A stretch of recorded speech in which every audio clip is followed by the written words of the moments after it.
ఒక marriage certificate సృష్టించుకోవడం పెద్ద సమస్యేం కాదు.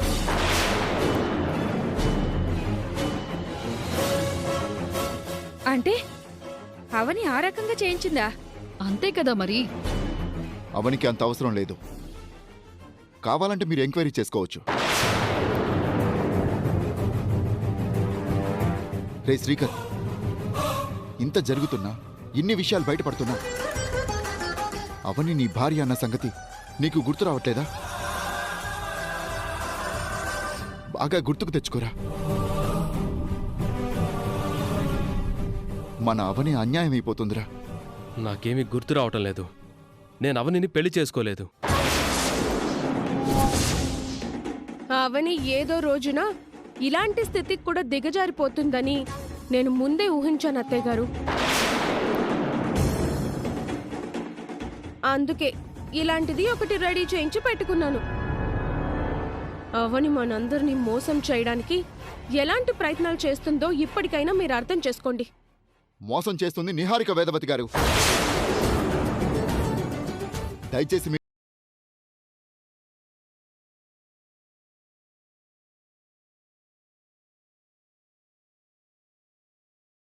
అవనితో కలిసి నువ్వు కూడా ఇలా తయారవుతావని మేమనుకోలేదు. నువ్వు మొదట్లోనే అవని నా సొంత చెల్లెలు కాదు, చెల్లెల్లాంటిది అని చెప్పుంటే ఇప్పుడు నీ మాటలు నమ్మేవాళ్ళం. వీళ్ల పెళ్లి విషయం గురించి అప్పుడు నువ్వు మా ఇంటికొచ్చినప్పుడు ఈ విషయం చెప్పుంటే విచారణ జరిపించుండేవాళ్ళం. ఇంత జరిగిన తర్వాత అవనిని అసలు నమ్మలేం. అవని, నువ్వు ఆ సుజాత అందరూ కలిసి మా ముందు నాటకాలాడారు. ఇక మీ ముగ్గురిని నమ్మే పరిస్థితి లేదు. ఇలాంటి దొంగ సర్టిఫికెట్లని పొరపాటును కూడా నమ్మం.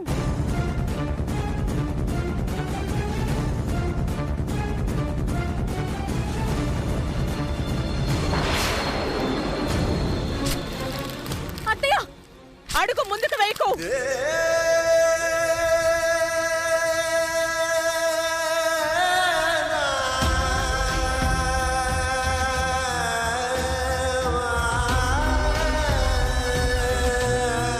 వేదవతి గారు, అవని జీవితానికి అది చాలా విలువైంది. ఇక నువ్వేం మాట్లాడుకో.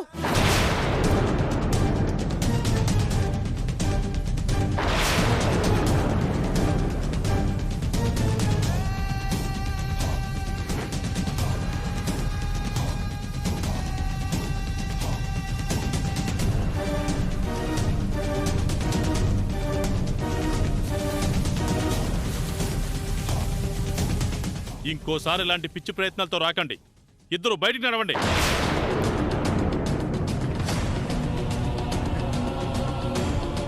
ఎంతో అభిమానంగా చూసుకున్నాం నిన్ను. ఇంత దారుణాలకు సిద్ధపడతావని మేము అనుకోలేదు. ఇంకొకసారి నువ్వు గాని నీ వెనుక ఎలాంటి వారిని గాని తీసుకొచ్చావంటే నేను ఎక్స్ట్రీమ్ స్టెప్ తీసుకోవాల్సి ఉంటుంది. ముందు బయటికి నడవండి. మరో 2 రోజుల్లో మా పెళ్ళుంది. ఈలోగా ఇలాంటివేవో చేసి మా పెళ్లిని అడ్డుకోవాలని చూసావంటే మాత్రం మర్యాదగా ఉండదు. బయటికి నడవండి. అమ్మో, బయటకి అమాయకంగా కనపడే అవని ఇంత టాలెంటెడ్ పర్సనా? అందుకే అంటారు వసంత, అమాయకంగా కనిపించే వాళ్ళని నమ్మొద్దు అని. మురళిగారు, ఇక తమరు మీ చెల్లెల్ని తీసుకుని బయలుదేరండి.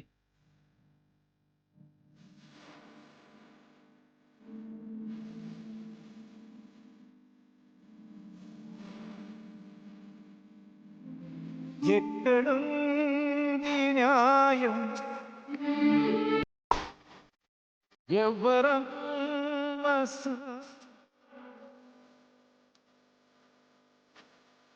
నేను నడిపి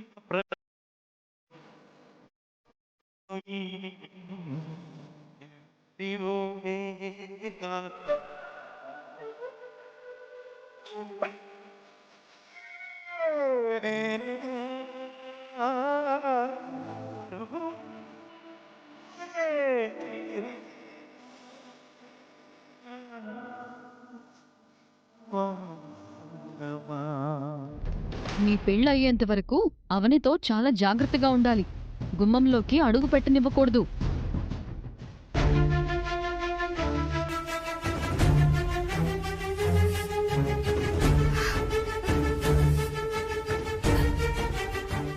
నీకు ఎట్టి పరిస్థితుల్లోనూ న్యాయం జరిపించగలననే నమ్మకంతోనే వచ్చానమ్మా.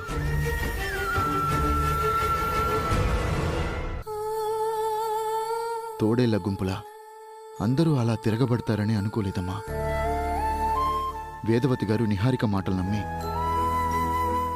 మీ మ్యారేజ్ సర్టిఫికెట్ చింపేసినంత మాత్రాన నువ్వేం భయపడాల్సిన అవసరం లేదమ్మా. మనం చెన్నై పోలీస్ స్టేషన్కి ఫోన్ చేసి మరో సర్టిఫికెట్ పంపించమని రిక్వెస్ట్ పెట్టుకోవచ్చమ్మా. మరో సర్టిఫికెట్ దొరకదన్నయ్యా. ఇంకో కాపీ అడిగితే ఇస్తారమ్మా. గతంలో ఒకసారి ఇలాంటి అవసరమే వచ్చినప్పుడు బావ చెన్నైకి ఫోన్ చేశాడు. చెన్నై పోలీస్ స్టేషన్ నుంచి మనం మరో కాపీని తెప్పించుకోవచ్చు. Sir, if you don't mind మరోసారి మా మ్యారేజ్ సర్టిఫికేట్ ని సెండ్ చేయండి. అడ్రస్ చెప్తాను, నోట్ చేసుకోండి. పంపించడం కుదరదు సార్. మా స్టేషన్ లో ఫైర్ యాక్సిడెంట్ అయినది. రికార్డ్స్ మొత్తం కాలిపోయినాయి. సార్, అట్లీస్ట్ మీ దగ్గర డేటా ఉంటుంది కదా?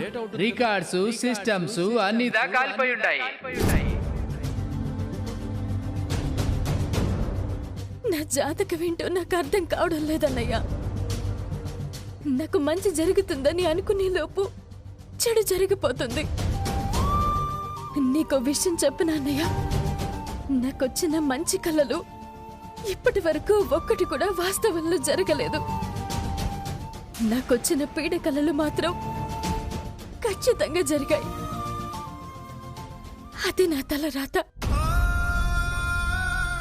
అవని కష్టాలను అనుభవించడానికే పుట్టింది, అవమానాలను భరించడానికే పుట్టింది,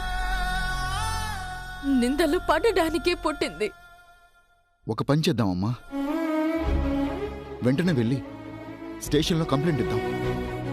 టెంపరీగా పెళ్లి వాయిదా పడుతుంది. ఈలోగా శ్రీకర్కి గతం గుర్తుకొచ్చిందంటే జరిగిందంతా వివరించొచ్చు. ఇలాంటి సమయంలో ఒక అడుగు ముందుకు వేయక తప్పదమ్మా.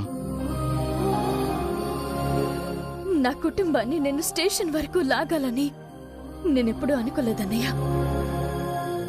ఆయన కట్టిన తాళిని మాత్రమే నమ్ముకున్నాను. నా కుటుంబాన్ని నేను కోర్టు మెట్లు ఎక్కించాలని ఎప్పుడూ అనుకోలేదన్నయ్య. దేవుడే న్యాయం చేస్తాడని భారం వేశాను. నువ్వు ఆలోచించింది తప్పు కాదమ్మా. కానీ పరిస్థితులు చేతులు దాటుతున్నప్పుడు న్యాయం కోసం న్యాయస్థానాన్ని ఆశ్రయించడం తప్పు కాదమ్మా. వద్దన్నయ్య, నేనా పని చేయలేను. చేసేదాన్ని అయితే అక్క చెప్పినప్పుడే చేసుండేదాన్ని. నీ మాటను కాదంటున్నందుకు నన్ను క్షమించు. నీ విషయంలో నేను కూడా ఏం చేయలేకపోయానా అని మనసుకి రంపపు కోతలా ఉందమ్మా. నేను పిలవగానే వచ్చా. నా కోసం వాళ్ళతో గొడవ పడ్డావు. నీ ప్రయత్నం నువ్వు చేశావు. తోడబుట్టిన అన్నలే ఈ రోజుల్లో వారి స్వార్థాలు వారు చూసుకుంటున్నారు. నీలా ఎవరు ఆలోచించగలరన్నయ్యా? మీరేం బాధపడకండి. మరి ఆ పెళ్లిని ఎలా ఆపగలుగుతావమ్మా? చివరి నిమిషం వరకు నా ప్రయత్నం నేను చేస్తాను అన్నయ్య. నా బావని నేను రక్షించుకోవడానికి ఎన్ని మార్గాలుంటే అన్ని మార్గాల్లోనూ పోరాడతాను.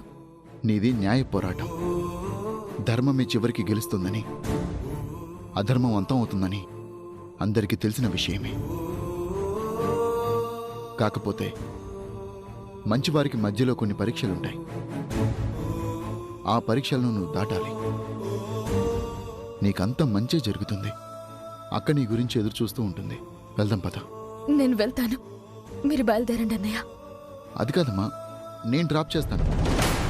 పర్లేదన్నయ్య, నేను వెళ్తాను. సరేనమ్మా, జాగ్రత్త.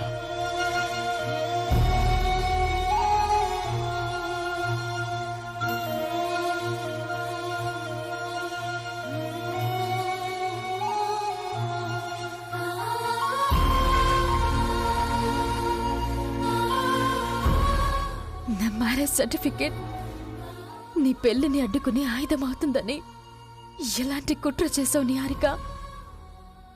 అంతకంత అనుభవిస్తావు.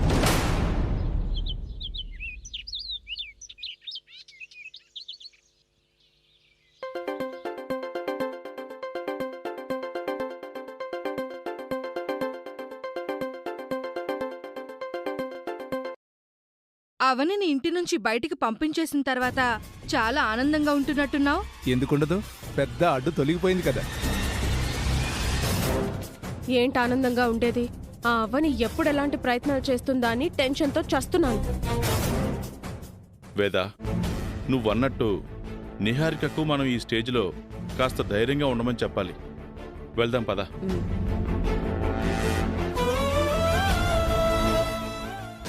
కొంపు తీసి అవని మళ్ళీ ఇంటికిగానొచ్చిందా ఏంటి? మామూలుగా రాలేదు.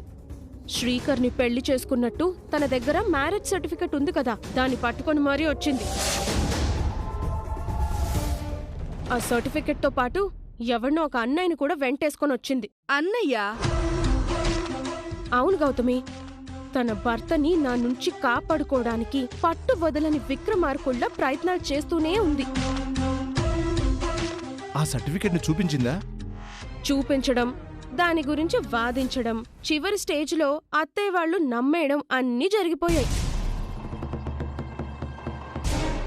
ఆ సర్టిఫికెట్ని బలమైన ఆధారంగా నమ్మేసి వేదవతి కూడా మొదట తాళి కట్టించుకున్న అవనికే శ్రీకర్ సొంతం కావాలి కదా అని డిక్లేర్ చేసే పరిస్థితి కూడా వచ్చింది.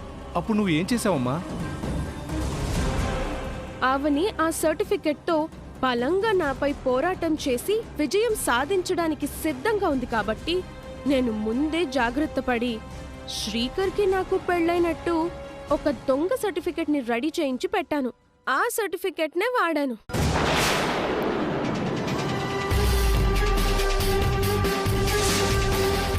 ఇలాంటి దొంగ సర్టిఫికెట్లని పొరపాటున కూడా నమ్మవు.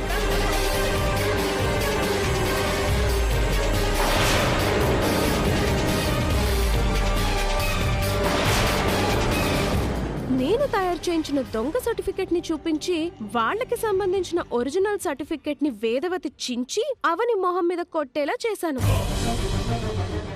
ఇంకా అవని ఎలాంటి ఆధారాలను తీసుకొచ్చినా వేదవతి వాళ్ళు నమ్మరు. తాళిని చూపించింది నమ్మలేదు, మ్యారేజ్ సర్టిఫికేట్ చూపించింది నమ్మలేదు. అంతకంటే బలమైన ఆధారాలు ఇంకేముంటాయి? అవని కాళ్ళు చేతులు విరిచేశావు నిహారిక, శబాష్. నేను శ్రీకర్ గారు భార్యాభర్తలం అయ్యే వరకు అవని శ్రీకర్లు భార్యాభర్తలన్న విషయం ఎట్టి పరిస్థితుల్లోనూ బయటపడకుండా నేను మేనేజ్ చెయ్యాలి. ఆ టాస్క్ నేను కంప్లీట్ చెయ్యగలిగాను అంటే అవని తన భర్తని నాకు వదులుకోవాల్సిందే. శ్రీకర్తో మిగిలిన జీవితం అంతా నేను హ్యాపీగా గడిపేయచ్చు. అంతేగా మరి. సరే మరి నేను ఉంటాను. సరేమ్మా, బాయ్.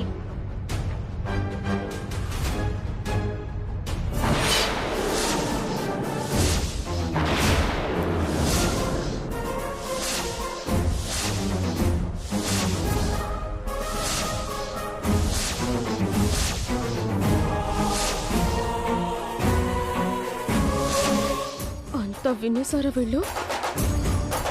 ఇంత మోసమా? మామూలు మోసం కాదు, పెద్ద నమ్మక ద్రోహం. మేము కల్లో కూడా అనుకోలేదు. అంటే అత్తయ్య, అది అవునమ్మా, అవని చేసింది చిన్న మోసం కాదు. తను చేసిన నమ్మక ద్రోహం అంతా ఇంత అని చెప్పుకోవడానికి లేదు. నా మోసం బయటపడిందని నేను కంగారు పడిపోయాను. అవని చేసిన విషయం గురించే మాట్లాడదామని వచ్చామమ్మా. అవునా అత్తయ్య? నువ్వెవరితో మాట్లాడుతున్నావమ్మా? పెళ్ళని, భార్యాభర్త అని మేం రావడానికి ముందు ఎవరితోనో మాట్లాడుతున్నావు? ఏం లేదు మామయ్య, అవని చేసిన పని గురించి అమ్మ వాళ్ళతో షేర్ చేసుకున్నాను అంతే. అవని వల్ల పెళ్లికి ఎలాంటి ఇబ్బంది కలుగుతుందోనని నువ్వు కంగారు పడకమ్మా. అలాంటిదేం జరగదు. ఫేక్ సర్టిఫికెట్ విషయం నువ్వు బయట పెట్టావు కాబట్టి సరిపోయింది. అవని చేసిన మోసం మాకు అర్థమైంది. లేదంటే నీకు చాలా అన్యాయం జరిగిపోయేదమ్మా. ఎటువంటి పరిస్థితులు ఎదురైనా శ్రీకర్తో నీ పెళ్లి జరుగుతుంది. నువ్వేం ఆలోచించాల్సిన అవసరం లేదు. ధైర్యంగా ఉండు, సరేనా? సరే అత్తయ్య.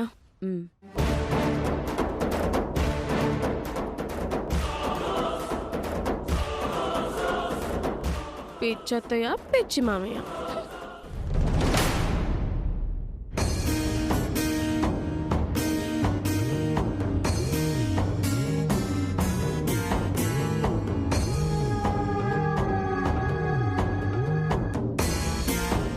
నువ్వొక్కదానివే వచ్చో. నేను తీసుకెళ్లిన మురళి ఏడి? వెళ్ళిపోయాడా? నేనే పంపించేశాను. పంపించేశావా? అక్కడ ఏం జరిగింది? మురళి అందరితో మాట్లాడా? మీ మ్యారేజ్ సర్టిఫికేట్ చూపించాడా? మాట్లాడాడు. అందరికీ సర్టిఫికేట్ చూపించాడు. కోర్టులో ఒక న్యాయవాది పోరాడినట్టు పోరాడాడు. అయితే మురళి మాట నమ్మారా? మా నమ్మకాన్ని వేదవతి అత్తయ్య చాలా సులువుగా చించేసింది.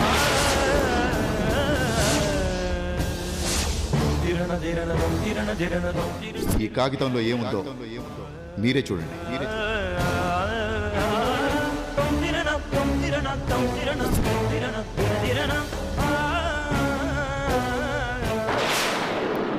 ఇలాంటి దొంగ సర్టిఫికెట్లని పొరపాటును కూడా నమ్మవు.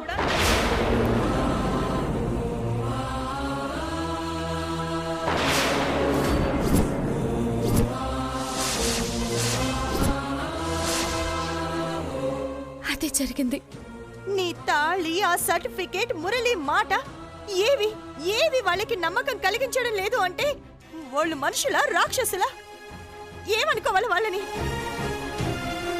ముఖ్యమైన ఆధారాలకు కూడా విలువివ్వనప్పుడు మరి ఇంక దేనికి విలువిస్తారు వాళ్ళు? సరిహద్దుల్లో శత్రువులను అంతం చేసిన ఓ సైనికుడైన మురళి కూడా వాళ్ళ ముందు ఓడిపోయాడంటే ఇంకా వాళ్ళతో ఎవరు గెలవగలరు? ఎవరు నిన్ను గెలిపించగలరు?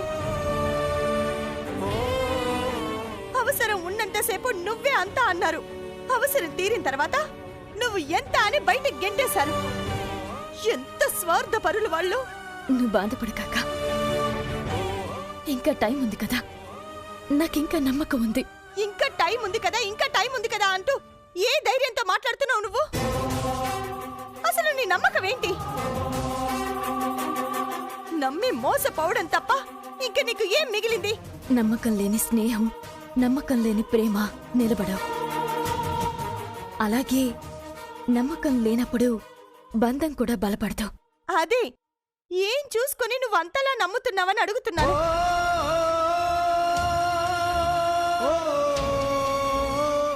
దీన్ని చూసుకొని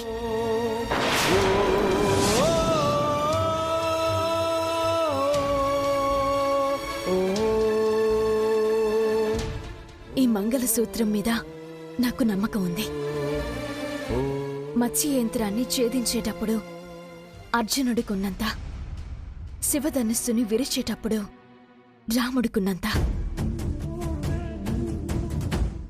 తాళి కట్టినవాడు ఆ తాళిని కట్టించుకున్న దానికే సొంతం కావడం వివాహ ధర్మం. ఆ ధర్మం మీద నాకు నమ్మకం ఉంది. ఆ ధర్మమే నన్ను, నా భర్తను కలుపుతుంది. తప్పకుండా కలుపుతుంది.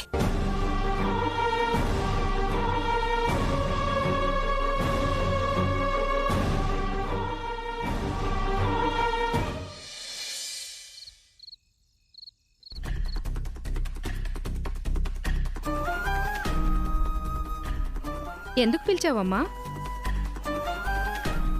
శ్రీకర్, నిహారిక ఇద్దరు వచ్చి పక్కపక్కన కూర్చోండి.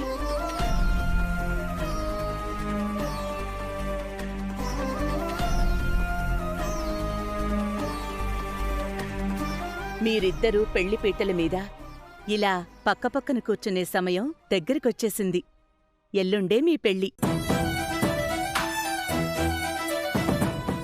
ఘట్టమనేని వారి వంశంలోకి వేదవతి గారిలాంటి జాతకం కలిగిన కోడలు ఎప్పుడొస్తుందా అని అందరూ ఎదురుచూస్తున్న క్షణాలు సమీపించాయి. మీ పెళ్లి గ్రాండ్గానే జరిపిస్తారు. కాకపోతే